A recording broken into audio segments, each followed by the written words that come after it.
આખું પરિવાર રડે, પછી દીકરી ખીજાણી ગાડીમાં બેન પાછી હેઠી ઉતરે કે હવે સાના રહ્યો ને બધા હારે હું જાઉં છું, તમે શું કામ રડો? તા તો ઓલા પોખ મૂકી બધા. પછી દીકરીએ કીધું ગાંડા હું પહેલી વાર હારે જાઉં છું, તમે રડો છો? તો નમસ્કાર મારા ભાઈઓ અને બહેનો, કેમ છો યાર? ફરી એક નવા વિડીયોમાં તમારું હાર્દિક સ્વાગત છે. તો દર્શક મિત્રો, અત્યારે સૌથી પહેલાં વાત કરવામાં આવે તો ભાઈ અત્યારે માયાભાઈ આહિરનો વિડીયો સાહેબ અત્યારે સોશિયલ મીડિયાની અંદર વાયરલ થઈ રહ્યો છે. હા મારા ભાઈઓ, આ માયાભાઈ આહિરનો વિડીયો, કેમ કે તમને ખબર હશે કે વિસાવદરની અંદર જે પેટા ચૂંટણી થઈ ભાઈ, એ વિસાવદરની અંદર માયાભાઈ આહિર કે જેમને મિત્રો એક પક્ષ માટે પોતે ગયા હતા ત્યાં ભાષણ કર્યું હતું, પણ સાહેબ એકડો તો એકો કહેવાય એવા ગોપાલભાઈ ઇટાલિયા કે જેમને ખરેખર મિત્રો 20થી પણ વધારે મોટા મોટા નેતાઓને પાછા પાડી નાખ્યા ભાઈ.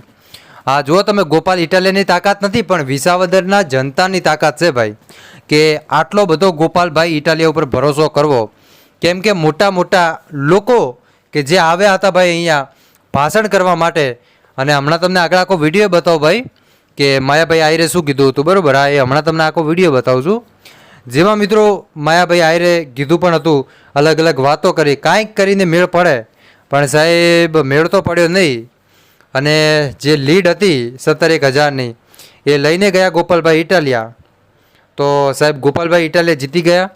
હવે સાહેબ આ વિડીયો વાયરલ થઈ રહ્યો છે માયાભાઈ આહિરનો, લોકો મજાક બનાવી રહ્યા છે કે આમનાથી કાંઈ ન થયું. તમને શું લાગે કોમેન્ટ કરજો, પણ તમે વિડીયો જોઈ લો. આખું પરિવાર રડે, પછી દીકરી ખીજાણી ગાડીમાં બેન પાછી હેઠી ઉતરે કે હવે સાના રહ્યો ને બધા હારે હું જાઉં છું, તમે શું કામ રડો? તા તો ઓલા પોખ મૂકી બધા. પછી દીકરીએ કીધું ગાંડા હું પહેલી વાર હારે જાઉં છું, તમે રડો છો? એમાં તમારે જે ઉમેદવાર આવ્યો ને એ કઈ પહેલી વાર નથી આવ્યો, તો તમે એની હાથ મંડાણા એ ન્યાલી હારી નથી બિચારો અહીંયા આવ્યો છે.